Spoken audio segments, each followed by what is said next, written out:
ನೋಡಿ ಗಾಯ್ಸ್, ಇವತ್ತು ಮೀನು ಹಿಡಿಯೋಣ ಅಂತ ಹೋಗ್ತಿದ್ವಿ. ತುಂಬ ವರ್ಷ ಆದ್ಮೇಲೆ ಈ ಕಾಡಲ್ಲಿ ನಾವು ಹೋಗ್ತಾ ಇದ್ದೀವಿ.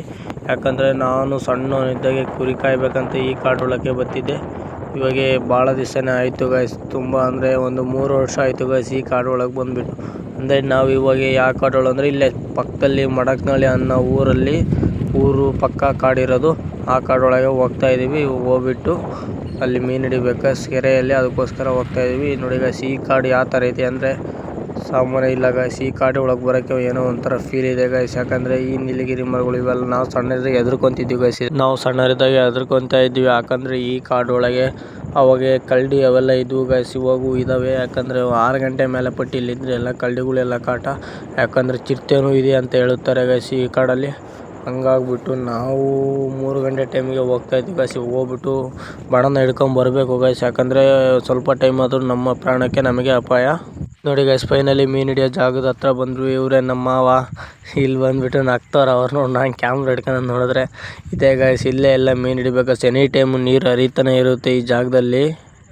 ನೋಡಿ ಗಾಯ್ಸ್, ಈ ಜಾಗದಲ್ಲಿ ಮಾತ್ರ ಎನಿ ಟೈಮ್ ನೀರು 24/7 ಯಾವಾಗಲೂ ಹರಿತಾನೆ ಇರುತ್ತೆ. ಯಾಕಂದರೆ ಇಲ್ಲಿ ಯಾವಾಗಲೂ ಹಂಗೆ ಗಾಯ್ಸ್, ಈ ಕಾಡು ಒಳಗೆ ಯಾವಾಗೇ ಬರಲಿ ನೀರು ಹರಿತಾನೆ ಇರುತ್ತೆ ಗಾಯ್ಸ್. ಫಸ್ಟಿಗೆ ನಾವು ಕುರಿ ಕಾಯ್ಬೇಕಾದ್ರೆ ಇಲ್ಲಿ ನೀರು ಹರಿಯೋ ನೀರನ್ನೇ ಕುಡ್ಕೊಂಡು ನಾವು ಕುರಿ ಕಾಯ್ದಿದ್ವಿ ಗಾಯ್ಸ್. ಯಾಕಂದರೆ ಈ ಅಡವಿಲಿದ್ದ ಊರಿಗೆ ಹೋಗ್ಬೇಕಾದ್ರೆ 5-6 ಕಿಲೋಮೀಟರ್ ಆಗುತ್ತೆ ಗಾಯ್ಸ್. ಹಂಗಂತ ಇಲ್ಲೇ ಕುಡ್ಕೊಂಡು ಕುರಿ ಕಾಯ್ದಿದ್ವಿ ಗಾಯ್ಸ್. ನೋಡಿ ಗಾಯ್ಸ್, ಫೈನಲಿ ಗುಂಡಿ ಉಗ್ಬೇಕಂತ ನಮ್ಮ ಮಾವು ಹೋಗ್ತವ್ರೆ. ಇವಾಗ ನಮ್ಮ ದೊಡ್ಡಪ್ಪರೆಲ್ಲ ಅಲ್ಲಿ ನಿಂತ್ಕೊಂಡಿದ್ದಾರೆ. ಇವಾಗ ಈ ಥರ ನೀರು ಉಗ್ಬಿಟ್ಟು ಮೀನು ಹಿಡಿಯೋದು ಗಾಯ್ಸ್.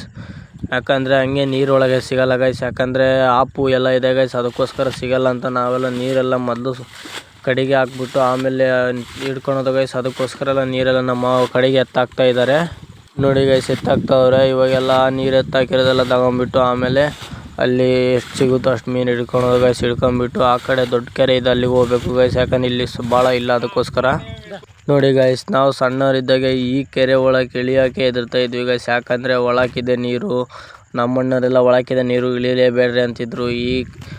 ಈ ಪ್ಲೇಸ್ ಹತ್ರ ಬಂದುಬಿಟ್ಟು ನಾವು ನೋಡೋದಿದೆಯಲ್ಲ ಗಾಯ್ಸ್, ಅದು ಒಂಥರ ಫೀಲು ಗಾಯ್ಸ್. ಯಾಕಂದರೆ ಇಲ್ಲಿ ಸುತ್ತಮುತ್ತ ಗುಡ್ಡ ಬೆಟ್ಟ ನೋಡ್ಕೊಂಬಿಟ್ಟು ಇಲ್ಲಿ ಹೆಂಗಿದೆ ಅಂದರೆ ಗಾಯ್ಸ್, ಆ ಗುಡ್ಡದೊಳಗೆ ಯಾವಾಗಲೂ ಕರಡಿ ಅವು ಎಲ್ಲ ಇದ್ದೇ ಇರ್ತಾವೆ ಗಾಯ್ಸ್ ಯಾವಾಗಲೂ.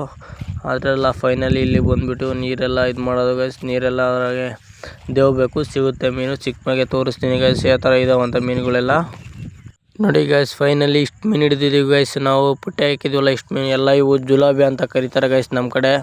ಇಲ್ಲೇ ಇದೇ ಜಾಗದಲ್ಲಿ ಹಿಡ್ದಿದ್ದು. ಇಲ್ಲಿ ನಮ್ಮ ಅಣ್ಣವರು ನಮ್ಮ ದೊಡ್ಡಪ್ಪರೆಲ್ಲ ತಗೊಂಬತ್ತವ್ರೆ ಇಷ್ಟು ಮೀನು ಗಾಯ್ಸ್. ಫೈನಲಿ ಹಿಡ್ಕೊಂಡಿದ್ದೀವಿ, ಮನೆ ಕಡೆ ಹೋಗ್ಬೇಕು. ನೋಡಿ ಗಾಯ್ಸ್, ನಮ್ಮ ಮಾವ ಏನು ನೋಡಿ ಗಾಯ್ಸ್, ಇಲ್ಲಿ ಪ್ಯಾಟ್ನಳ್ಳಿ ಬಸವಣ್ಣ ಅಂತ ಗುಡಿ ಇದೆ. ಯಾಕಂದರೆ ಬಸವಣ್ಣನ ಗುಡಿ ಇಲ್ಲಿ ಅಡವಿಗೆ ಇದೆ. ಯಾವಾಗಲೂ ನಾವು ಏನೋ ಹಬ್ಬ ಎಲ್ಲ ಆದರೆ ಇಲ್ಲಿ ಬಂದು ಹಣ್ಣು ಕಾಯಿ ಮಾಡಿಸ್ಕೊಂಡು ಹೋಗ್ತೀವಿ. ನೋಡಿ ಗಾಯ್ಸ್, ಇದೆ ಈ ಗುಡಿ. ಹಳೇ ಕಾಲದ್ದು ಗಾಯ್ಸು, ತಾತರಾಯರ ಕಾಲದ್ದು ಇದೆಲ್ಲ ಗುಡಿ. ನೋಡಿ ಗಾಯ್ಸ್ ಯಾವ ಥರ ಇದೆ. ನೋಡಿ ಗಾಯ್ಸ್, ಮೀನೆಲ್ಲ ಹಿಡ್ಕೊಂಡಿದ್ದಾಯಿತು. ನಾವು ಮನೆ ಕಡೆಗೆ ಅಂತ ಹೋಗ್ತಾ ಇದ್ದೀವಿ. ಹೋಗ್ಬಿಟ್ಟು ಮನೆಗೆ ಎಲ್ಲ ಕ್ಲೀನ್ ಮಾಡಬೇಕು. ನಾವು ಬನ್ನಿ ಗಾಯ್ಸ್ ತೋರಿಸ್ತಾರೆ.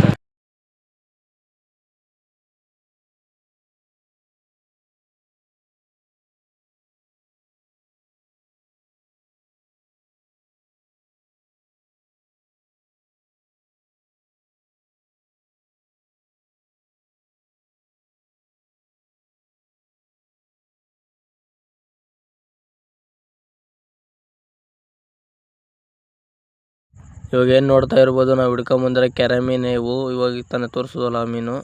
ನೋಡಿ ಗಾಯ್ಸ್, ಈ ಥರ ನಡಕ್ಕೆ ಹೊಟ್ಟೆ ಹತ್ರ ಕೊಯ್ಬೇಕು ಗಾಯ್ಸ್. ಕೊಯ್ದರೆ ಮಾತ್ರ ಒಳಗಿರೋದೆಲ್ಲ ಕಳ್ಳು ಪಚ್ಚೆಲ್ಲ ಹೊರಗೆ ಬರೋದು.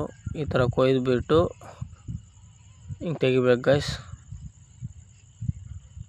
ನೋಡಿ ಗಾಯ್ಸ್, ಇವತ್ತಿನ ಬ್ಲಾಗ್ ಇಷ್ಟೇ ಮುಗಿಸ್ತಾ ಇದ್ದಾರೆ. ನೆಕ್ಸ್ಟ್ ವಿಡಿಯೋದಲ್ಲಿ ಸಿಗೋಣ. ಇವತ್ತಿನ ಮೀನಿನ ಪ್ರೋಗ್ರಾಮ ಮುಗಿದೋಯ್ತು. ನೆಕ್ಸ್ಟ್ ವಿಡಿಯೋದಲ್ಲಿ ಸಿಗೋಣ. ಎಲ್ಲರೂ ಫಾಲೋ ಮಾಡ್ಕೊಳ್ಳಿ, ಲೈಕ್ ಮಾಡ್ಕೊಳ್ಳಿ. ನೆಕ್ಸ್ಟ್ ವಿಡಿಯೋದಲ್ಲಿ ಸಿಗೋಣ.